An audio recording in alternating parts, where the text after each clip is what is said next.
নমস্কার, আপনাদের স্বাগত জানাই টিউটোপিয়ার এই উদ্যোগে, যার নাম শ্রীজাতর ক্লাসরুম। প্রতিষ্ঠানের বাইরে, স্কুল কলেজের বাইরেও ছাত্রছাত্রীদের দরকার পড়ে নজরদারি, দরকার পড়ে শিক্ষার, দরকার পড়ে তালিমের। আর তার জন্যই আমাদের জীবনে গৃহশিক্ষকরা অনেকখানি জায়গা জুড়ে থাকেন। তেমনই দুজন মানুষ আজকে আমাদের সঙ্গে আছেন মোনালিসা আর সংকলিতা। নমস্কার। আমি মোনালিসাকে দিয়ে শুরু করি। আপনি দীর্ঘদিন পড়াচ্ছেন এবং বাংলা সাহিত্য পড়াচ্ছেন। তো বাংলা সাহিত্য কেন পড়ানো এবং কবে ঠিক পড়ানোটা কিভাবে শুরু হলো, এইটা যদি একটু বলেন। বাংলা সাহিত্য পড়ানো বলতে অনেক বছর হয়ে গেল, সেইটা প্রায় 15 বছর বলতে পারেন। আর বাংলা, আমি কিন্তু বিজ্ঞানের ছাত্রী 12 অবধি, কিন্তু এইটা আমার প্রথম থেকেই একেবারে ঠিক ছিল যে আমি কিন্তু সাহিত্য নিয়েই পড়বো। বাবার সাথে আমার খুব বিতর্ক হয়েছিল। বাবার যেহেতু ইচ্ছে ছিল আমি ইঞ্জিনিয়ারিং পড়াশুনো করি, তো সেই জন্য বাবা একটা প্ল্যান করেছিলেন যে আমাকে ক্লাস 12 অবধি নিশ্চয়ই রাখলে আমার এই যে বদবুদ্ধি আর কি সাহিত্য নিয়ে পড়া, সেটা নিশ্চয়ই যাবে। কিন্তু যখন কলেজে মানে স্কুলের 12-এর পরীক্ষা শেষ হচ্ছে এবং বাবা বলছেন যে এইবার জয়েন্টে বসতে হবে, তখন আমি বললাম এরকম শর্ত তো ছিল না। আমার সাথে শর্ত ছিল যে আমি বিজ্ঞান নিয়ে পড়বো 12 অবধি, তারপরে যে সাহিত্য নিয়ে পড়া সেটা নিয়ে তো কোনো বিভেদের জায়গা ছিল না। তো সেই জায়গা থেকে তখন হয়তো বাবাও একটু জানি না আপসেট হয়েছিলেন কিনা, কিন্তু একটা খুব ওপেন মাইন্ডেড পরিবেশের মধ্যে দিয়ে বড় হয়েছি, বাবার কাছে সেই জায়গাটা পেয়েছি বলে তারপরে পরবর্তীতে আমি সাহিত্য নিয়েই আমার পড়াশোনা কন্টিনিউ করি এবং পরবর্তীতে স্টুডেন্টদেরও পড়ানো খুব স্বাভাবিকভাবেই বাংলা সাহিত্য নিয়েই পড়ানো। তো পড়ানোটা শুরু হলো কবে থেকে, মানে কবে ঠিক করলেন যে পড়ানোটাই আপনার কাজ হবে? পড়ানোটা বলতে ধরুন যখন কলেজে আমি মানে কলেজ শেষ করে ইউনিভার্সিটিতে, তখন আমি বেশ কিছু ছেলে মেয়েদের পড়াশুনো মানে পড়াতে শুরু করলাম। কিন্তু সেই পড়ানোটা এমনটা না যে সাহিত্য নিয়ে, সেটা কিন্তু মানে 5 মিশেলি মোটামুটি সব সাবজেক্টেরই পড়াশুনো ছিল। পরবর্তীতে যত সময় এগিয়েছে মানে তত আস্তে আস্তে, যেহেতু আমার বিষয়টাও সাহিত্য ছিল, আমার ভালোবাসাটাও সাহিত্য ছিল, সেই জায়গা থেকে যেটা খুব স্বাভাবিকভাবে হওয়ার ছিল, অন্যান্য বিষয়গুলো থেকে আমি সরে আসতে লাগলাম এবং সাহিত্যে এসেই ঠেকলাম। এই আর কি। আমি আসি সংকলিতার কাছে। খুব ভাল লাগলো শুনে যে আপনি একদিকে যেমন ছেলে মেয়েদের পড়ান জীববিজ্ঞান 11-12-এর, এবং সেই সঙ্গে আপনি এখন গবেষণা করছেন। একদম। তো সেইটা আমাদের বলুন যে কিভাবে শুরু হলো পড়ানো এবং আপনার গবেষণার বিষয়টা। পড়ানো ব্যাপারটা আমি যখন একদম ছোট তখন থেকে, মানে লোকে ছোটবেলায় খেলনা বাটি নিয়ে খেলতো, আর আমি আমার দিদিকে দাঁড় করিয়ে বলতাম যে তুই হলি আমার স্টুডেন্ট, আমি পড়া ধরবো, তুই উত্তর দিবি।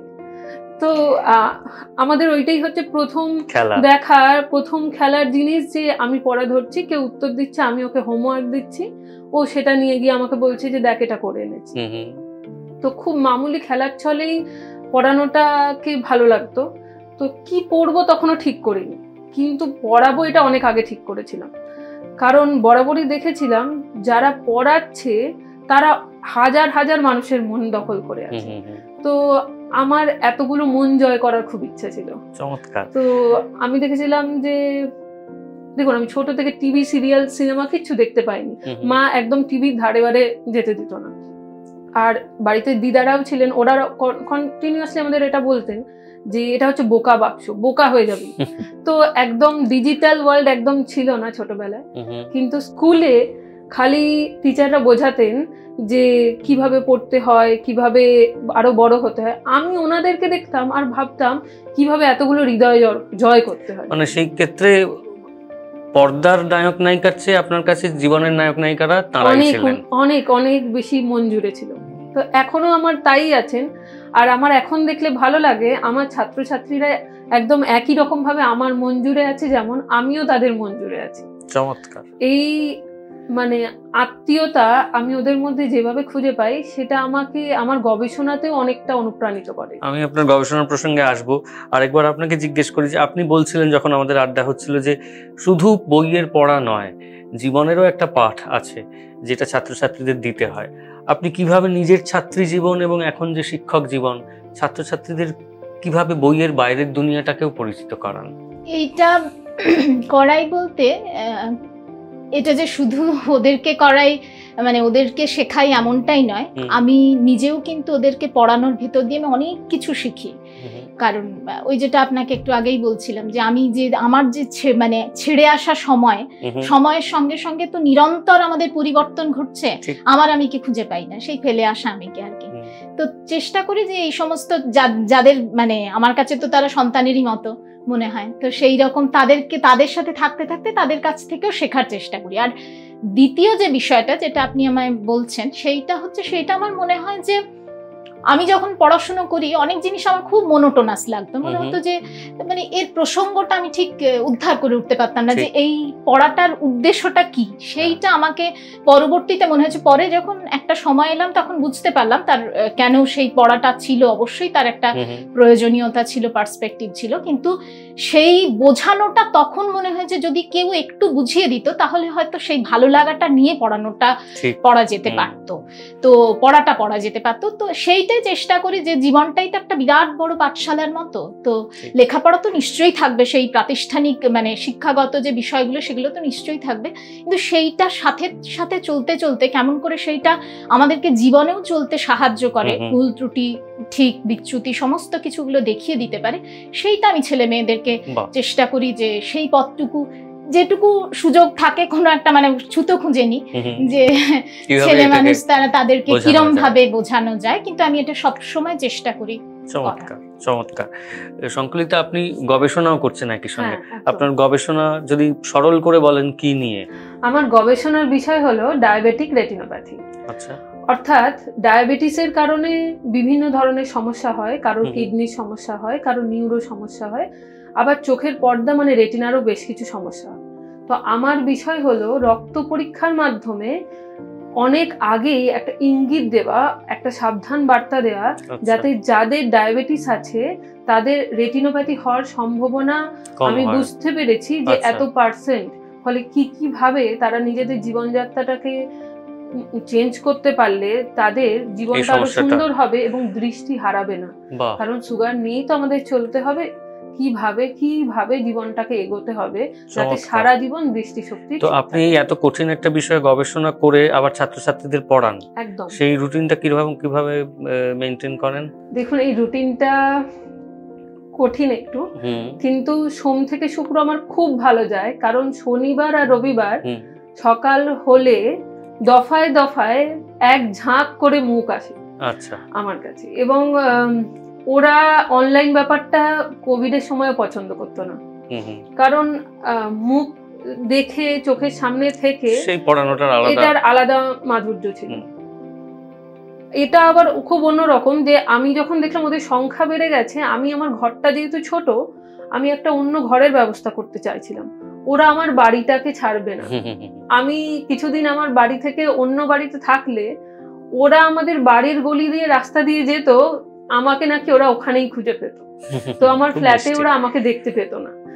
তো ওদেরকে নিয়ে যখন সোমবার সকালবেলা 7:30 থেকে রবিবার ধরুন রাত্রেবেলা 9:30 পৌনে 10টা অবধি আমি প্রায় থেকে যাই, আমার ক্লান্ত লাগে না। আমি প্রায় 14 ঘন্টা ওদের সাথে কথা বলি, আমি রোজ হিসেব করি আমি 14 ঘন্টা শনিবার, 14 ঘন্টা রবিবার, কোনো সময় আরো বেশি সময় হয়তো ওদের সাথে। সোম থেকে শুক্র গবেষণা, সোম থেকে শুক্র সকালবেলা 10:30 থেকে রাত্রিবেলা যতক্ষণ প্রয়োজন পড়ে আর কি গবেষণার কাজ করতে হয়। কিন্তু এই অনুপ্রেরণাটা পুরোটাই আসে শনিবার আর রবিবার থেকে। আমার মনে হয় ওরা এনার্জি দেয় আমাকে আর কি। ঠিক। আমরা খুব সুন্দর আড্ডায় রয়েছি দুজনের সঙ্গে, ফিরবো আমাদের পরের রাউন্ড নিয়ে। আমরা ফিরে এলাম পরের রাউন্ডে মোনালিসা আর সংকলিতার সঙ্গে। আমার বারবারই মনে হয় যে শিক্ষকদের আমরা তো একটু অন্য চোখে দেখি, তারা সবসময় একটু ভাবগম্ভীর, তারা সবসময় অন্যরকম একটা ভাবমূর্তি নিয়ে থাকেন, কিন্তু তাদেরও তো ছাত্র জীবন, দস্যি জীবন কেটেছে, তো সেই রকম গল্প আপনাদেরও নিশ্চয়ই আছে ছোটবেলাকে ঘিরে। তা আমি শুনলাম আপনি বইমেলায় একবার বাবা মার কাছে খুব জোর বকুনি খেয়েছিলেন, কিন্তু কেন? একদমই মানে বইমেলা বাবার মার হাত ধরেই যাওয়া, কিন্তু যেই কাণ্ডটা আমি ঘটিয়েছিলাম সেই কারণে বকুনিটা খাওয়া আর কি। যে বইমেলায় আমি ছোটবেলা থেকেই যে ওই বাবার কাছ থেকে এই স্বভাবগুলো পাওয়া আর কি, যে খুব বাড়িতে এত বইয়ের মধ্যে মানুষ হয়েছে, সেটা খুব ছোট থেকেই বইয়ের প্রতি একটা খুব ভালোবাসা থেকেছে, বই পড়ার প্রতি। তো সেই জায়গা থেকে একবার বইমেলায় গেছি বাবা মার হাত ধরে। তো তখন ওখানে গিয়ে আমি একটা বইয়ের স্টলে বই পড়তে পড়তে, বাবা মা খেয়াল করেনি, স্বাভাবিকভাবে প্রতিটা স্টলেই যেমন যাওয়া হয়, দু একটা বই রাখা হয়, কিনলে কেনা হয়, বাবা মা চলে গেছেন। আমি একটা ওই বইটার মানে পড়তে পড়তে আমি খেয়ালই করিনি যে কখন বাবা মা এগিয়ে গেছেন, আর বাবা মাও খেয়াল করেননি যে আমার হাতটা ছেড়ে আছে, আমি ওখানেই দাঁড়িয়ে আছি। তারা ভেবেছেন যে আমার সঙ্গেই আছে। অনেক মানে বেশ কিছুক্ষণ বাদে আমি দেখি যে আমার চারপাশে প্রচুর লোকজন। তো তখন আমি দেখছি যে মানে মা বাবা এবং সঙ্গে এত লোকজন, তখন বাবা মা তো এসে সাংঘাতিক ভাবে মানে বকাবকি শুরু করে দিয়েছে। কি হলো না, তখন মা বাবা খুঁজে না পেয়ে খুব ভয় পেয়ে গেছেন, অনেকটা দূর এগিয়ে গেছেন। তখন আয়োজকদের বলেন এবং অ্যানাউন্স করা হয়, সে অ্যানাউন্স বোঝার মতো বয়সও তখন আমার ছিল না, খুব ছোট মনে পড়ে, আর মনোযোগও দিতে পারিনি, কারণ বইয়ের মধ্যে পুরো কনসেন্ট্রেশনটা ছিল বোধহয়। তো তারপরে তো মা তো মানে প্রায় মারধরি করে। তো যাই হোক, মানে সবাই বোঝান যে না, এটা তো ভালো স্বভাবই, কোনো কারণে বিষয়টা হয়তো গন্ডগোল হয়ে গেছে। তো এইটা একটা খুব মজার একটা ইনসিডেন্স, যেটা ছোটবেলায় খুব মনে পড়ে। চমৎকার। সংকলিতা এখন তো ছাত্রছাত্রীদের পড়ান এবং নিজে একদম নিয়মের বেড়াজালে গবেষণা করেন, কিন্তু আপনারও ক্লাস পালানোর ইতিহাস আছে, সেইটা কিরকম আমাদের যদি একটু বলেন। স্কুল খুবই গুরুগম্ভীর, স্কুল থেকে কোথাও বেরোতে দেবে না। স্কুলে ঢোকা মানে 10:30, 10:31 হলে গার্জেনের লেটার আনতে হবে পরের দিন, এরকম। আর স্কুলে এত নিয়ম, তো আমাদের খালি মনে হতো যে দেখ অমুক মনীষী বলেছেন, স্কুল যদি কেউ না বাঙ্ক করে, ক্লাস যদি না কামাই করে, তাহলে তার স্কুলে মেমোরি বলে কিছু তৈরি হয় না। তো আমাদের মেমোরি তৈরি করতে হবে। আমরা মোমেন্টে বাঁচিনি, আমরা সেদিনই মেমোরি তৈরি করতে গেছিলাম। বুদ্ধি খুব কম ছিল আর অভিজ্ঞতা খুব খারাপ। আগে কোনো অভিজ্ঞতা নেই, কোনো এর আগে গল্পও শুনিনি কারোর ক্লাস বাঙ্ক করা, শুধু ইচ্ছে ছিল আমাদের। আর আমরা সায়েন্স পড়তাম স্কুলে, যে 20 জন, সবারই মানে যাবতীয় দুষ্টু বুদ্ধি কিছু মাথায় এলে, যেরকম ধরুন অর্ধদিবস স্কুল ছুটি, অ্যাপ্লিকেশন তুই লিখবি, আমরা সবাই সই করবো, প্রথম সইটা তোর হবে। আমিও করে দিতাম অবলীলা ক্রমে, খুব ভাল লাগতো।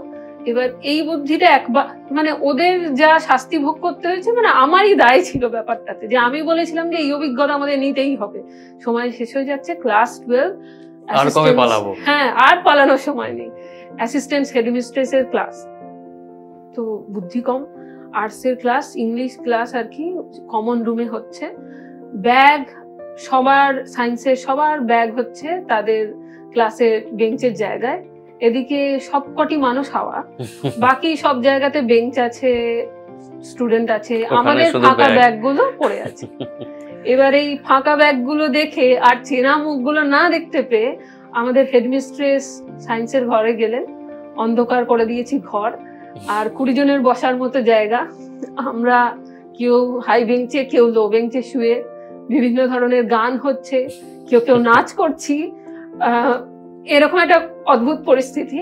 3 জন টিচার এসে দরজা খুললেন, ধরা পড়লাম। তারপর হেডমিস্ট্রেসের ঘরের সামনে মাথা নিচু করে লাইন। ঘটনাক্রমে আমাদের স্কুলের বেশ কিছু টিচার আমার দাদুর ছাত্র। এবার তারাও দেখছে, তারাও বলছে বাড়ি থেকে এই শিখলে ক্লাস বাঙ্ক করতে হয়, দাঁড়াও তোমার দাদুকে বলছি।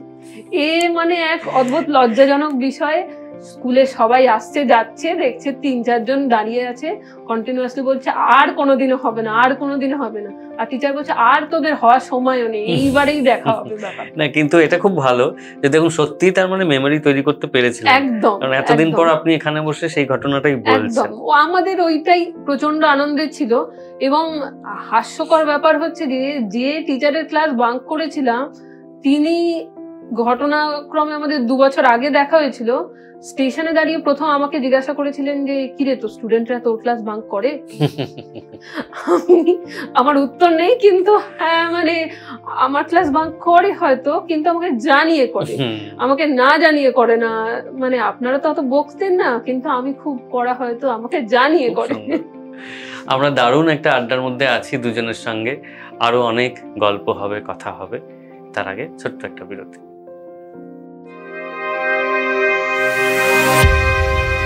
ফিরে এলাম পরের রাউন্ডে।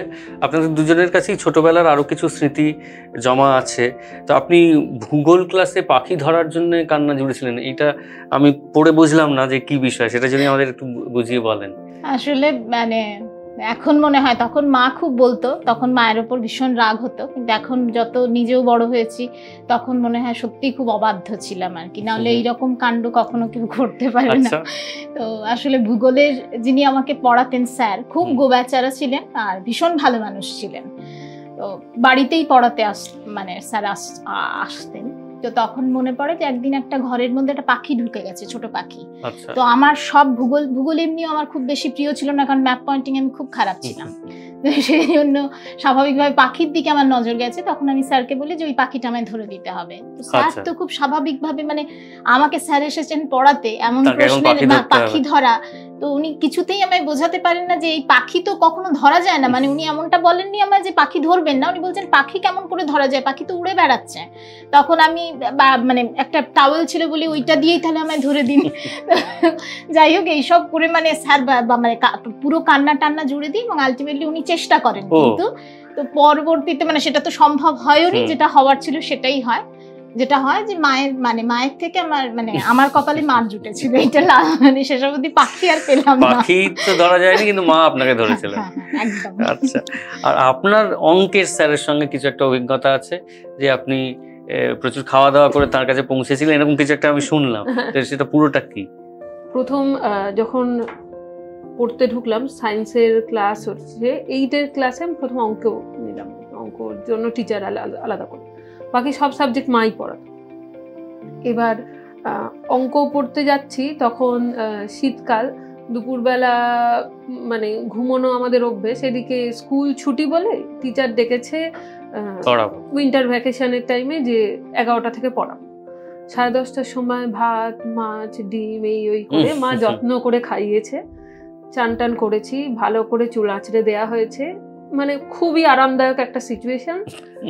ঘরে ভর্তি লোক, স্যারের কাছে পড়তে গেলাম। এবার হাঁটু গেড়ে বসে সবাই মিলে অঙ্ক দেখছি, আমরা মেয়েরা বসে আছি, ছেলেরা পাশ দিয়ে দাঁড়িয়ে আছে গোল করে। এবার শুরু হলো ক্লাস, আর আমার চোখটা আস্তে আস্তে বন্ধ হলো।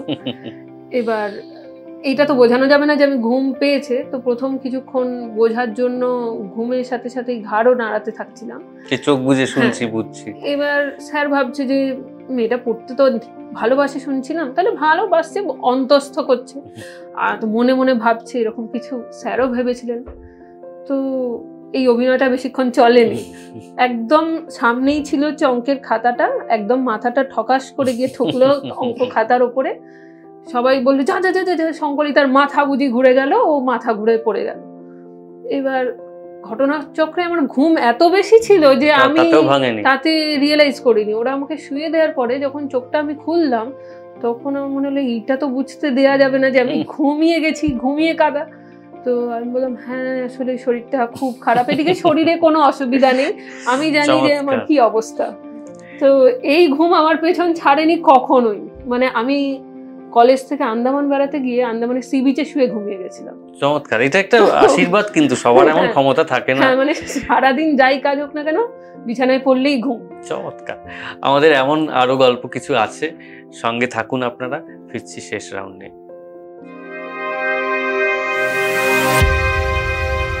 আমরা ফিরে এলাম শেষ রাউন্ডে শ্রীজাতর ক্লাসরুমে।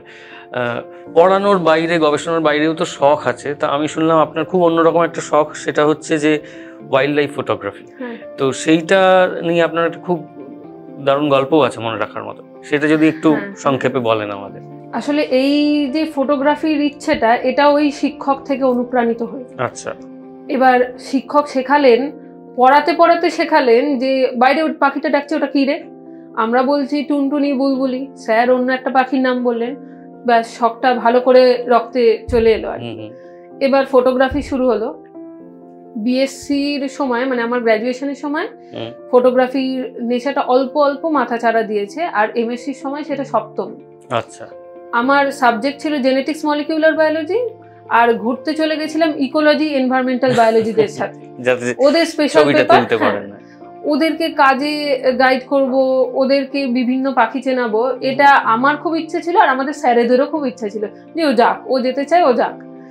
তো ছবি তোলাটা এত বেশি পরিমাণে নেশার মধ্যে যে সেটা মাত্রা অতিক্রম করে গেছিল। এবার নিজে বুঝতে পারিনি যে অজান্তে বন্য প্রাণীদের ক্ষতিও করে ফেলতে পারি আমি। তো একবার কানহাতে ঘুরতে গেছি আর কি, ঘুরতে গেছি বলা ভুল আর কি, শিক্ষামূলক ভ্রমণে গেছি, এক্সকারশনে গেছেন। এবার একটা ইন্টারপ্রিটেশন সেন্টার যেখানে বিভিন্ন ওয়াইল্ড লাইফ ফটোগ্রাফ নিয়ে আলোচনা হচ্ছে, সেখানে ম্যাগাজিন আছে, আরো সবাই সেগুলো পড়ছি আমরা। পড়তে পড়তে হঠাৎ করে জানলা দিয়ে তাকিয়ে এটা ওটা দেখা সবামুখী মেরে দেখছি একটা ময়ূর। ময়ূরটা দেখে বেরোতে গেলাম, দেখলাম যে সবাই যে যার কাজ করছে, আমাকে কেউ হাঁটাবে না, আর আমি ক্যামেরা নিয়ে চুপচাপ চলে গেলাম। একটা ওয়াটার বডি দেখতে পেলাম, ময়ূরটা ওখানে নেমে যাচ্ছে, আমিও ওয়াটার বডিটার কাছে কাছে এগিয়ে যাচ্ছি। এগিয়ে যেতে যেতে আমি ছবি তুলছি একটা একদম নিরিবিলি জায়গায় দাঁড়িয়ে। আমি ভাবছি কোনো বাধা বিপত্তি নেই, পিছনে ঘুরে দেখে নিচ্ছি ইন্টারপ্রিটেশন সেন্টারে সবাই ব্যস্ত, নিজের জগতে হারিয়ে গেলাম। এবার পিছন থেকে প্রচন্ড আওয়াজ, টিচাররা বকছে, সবাই চিৎকার করছে, আমাকে নিয়ে সবাই এত ভয় পেয়ে গেল কেন কিছুই বুঝতে পারলাম না। তারপর শুনলাম বাঘিনী তার ছেলেপুলে নিয়ে ওই ওয়াটার বডিতে ভোরবেলা জল খেয়ে গেছে। এবার কাঁচা তার পায়ের ছাপ চারিদিকে পড়ে আছে। আমারও কম বয়সে বোঝার ক্ষমতা ছিল না, জঙ্গলে আমরা বেড়াতে গেছি, জঙ্গল ওদের থাকার জায়গা, আমরা মাত্রা অতিক্রম করে ওদের জায়গায় ঢুকতে পারি। তো ওটা ভুল, অন্যায়, পাপ যা বলবেন তাই, আমার দিক থেকে সব আমার প্রচন্ড বকা খেয়েছিলাম, আর প্রচন্ড অভিমান ছিল আমার। আমি বকাগুলোর উত্তর দিতে পারিনি, প্রতিবাদ ছিল আমি ছবি তুলবো না। কিন্তু সেই বাঘিনী কি দেখা গেল? আবার বাঘিনী দেখা গেল একদম মানে ঘটনা বহুল আর কি দিন পরে, দুপুরের ঘটনা এটা। বিকেলের সাফারিতে আমি প্রতিবাদ জানালাম এইভাবেই যে প্রথমত চোখের জল তো বাদ মানছে না এত বকা খেয়ে, আর প্রতিবাদ হচ্ছে আমি ক্যামেরা ধরবো না, আর আমি ছবি তুলবো না। এদিকে ওয়াটার বডি পাশ দিয়ে যাচ্ছে, অন্য একটি ওয়াটার বডি, নিলাম বসে আছে, তো সবাই ছবি তুলছে। দেখছি যে ফ্রেমে এই সময় national bird and national animal, বাঘ এবং ময়ূর একসাথে, তাও আর কি অভিমানের জয় হলো, আমি ছবি তুললাম না। এবার রাত্রে আলোচনার মাধ্যমে আমার অন্যায় ক্ষমাযোগ্য মনে হলো টিচারদের, এবং আমিও ব্যাপারটা আলোচনা করে আমার ভুলটা বুঝতে পেরে আমিও অনেক স্বস্তি পেলাম। পরের দিন সকালে আমার মনে হচ্ছে আর হয়তো বাঘের দেখা পাবো না, এটা অনিশ্চিত, কিন্তু ওই একই বাঘ একই লোকেশন, পুরো ঘটনাটার যেন মনে হলো পুনরাবৃত্তি হলো। আমার জীবনে তো অন্যরকম অভিজ্ঞতা। আমার যে সমস্ত টিচাররা যারা বন্যপ্রাণ নিয়ে বাঁচেন, ওদের ঘিরেই থাকেন, তারা বারবার করে বলেন এরকম ঘটনা এত বছরে ওনাদের লাইফে ওনারা নাকি দেখেননি। তো এটা আমার জীবনে একদম সেরা ঘটনা, স্মরণীয় ঘটনা। খুব সুন্দর। আমি আসি মোনালিসার কাছে। আপনি আপনার ভালোবাসার জায়গা হচ্ছে আবৃত্তি করা, সেইটা কবে থেকে শুরু হলো? সেটাও অনেক বছর হয়ে গেল। আমি এটা মনে পড়ে আমার যতটুকু 2005 সেই সময় থেকে শুরু। এখনো নিশ্চয়ই তার চর্চার মধ্যে দিয়েই থাকার চেষ্টা করি। খুব অসুবিধে থাকে, কেন কি বাড়িতে আমার ছোট বাচ্চা আছে, তো স্বাভাবিকভাবে হাজবেন্ড যেহেতু কাজের সূত্রে মানে আমাদের সাথে এই মুহূর্তে তো নেই, তো মানে আপনার ভারতবর্ষের বিভিন্ন জায়গায় যেতে হয়, কখনো কখনো দেশের বাইরেও যেতে হয়েছে, তো সেই জায়গা থেকে সেজন্য মানে মেয়ের আমি একমাত্র নির্ভরতা, তো খুব স্বাভাবিকভাবে সেটা করা একটু খুব কঠিন হয়, কিন্তু চেষ্টা করি যে যেভাবেই হোক ওইটুকুকে বাঁচিয়ে রাখার। খুব ভালো। তো তার একটা নিদর্শন দিয়ে যদি আজকে আমাদের আড্ডাটা শেষ হয়। আচ্ছা, আমি একটু মোবাইলের সাহায্য নেব। নিশ্চয়ই। আচ্ছা, আমি পুনশ্চ কাব্যগ্রন্থ থেকে মানে রবীন্দ্রনাথেরই একটি কবিতা বাঁশি, ওটার একটু শোনানোর চেষ্টা করি। কিনুগোয়ালার গলি, দোতলা বাড়ির লোহার গড়াদে দেওয়া, একতলা ঘর পথের ধারেই, লোনা ধরা দেয়ালেতে মাঝে মাঝে ধসে গেছে বালি, মাঝে মাঝে সাঁটা পড়া দাগ, মার্কিন থানের মার্কা একখানা ছবি, সিদ্ধিদাতা গণেশের, দরজার পরে আটা। আমি ছাড়া ঘরে থাকে আর একটা জীব, এক ভাড়াতেই, সেটা ঠিকই। তফাৎ আমার সঙ্গে এই শুধু, নেই তার অন্যের অভাব। বেতন 25 টাকা, সদাগরি আপিসের কনিষ্ঠ কেরানি। খেতে পাই দত্তদের বাড়ির ছেলেকে পড়িয়ে। শিয়ালদা স্টেশনে যাই, সন্ধেটা কাটিয়ে আসি, আলো জ্বালাবার দায় বাঁচে। ইঞ্জিনের থসথস, বাঁশির আওয়াজ, যাত্রীর ব্যস্ততা, কুলি হাঁকাহাঁকি, 10:30 বেজে যায়। তারপরে ঘরে এসে নিরালা, নিঝুম অন্ধকার। ধলেশ্বরী নদী তীরে পিসিদের গ্রাম। তার দেওরের মেয়ে অভাগার সাথে তার বিবাহের ছিল ঠিকঠাক। লগ্ন শুভ, নিশ্চিত প্রমাণ পাওয়া গেল। সেই লগ্নে এসেছি পালিয়ে। মেয়েটা তো রক্ষে পেলে, আমি তথই বচন। ঘরেতে এলো না সে তো, মনে তার নিত্য আসা যাওয়া, পরনে ঢাকাই শাড়ি, কপালে সিঁদুর। চমৎকার। আপনাদের দুজনকে অসংখ্য ধন্যবাদ আমাদের আড্ডায় আসার জন্য। আর দারুণ জমজমাট আড্ডা হলো, অনেক কিছু জানতে পারলাম, মজা পেলাম, আনন্দ করলাম। খুব ভালো থাকবেন দুজনে। একটা ছোট্ট উপহার আছে আপনাদের দিতে চাই।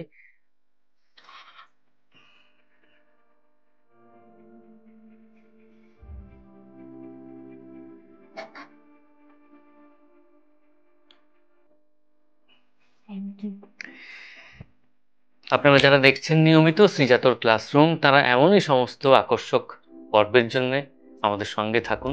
আবার দেখা।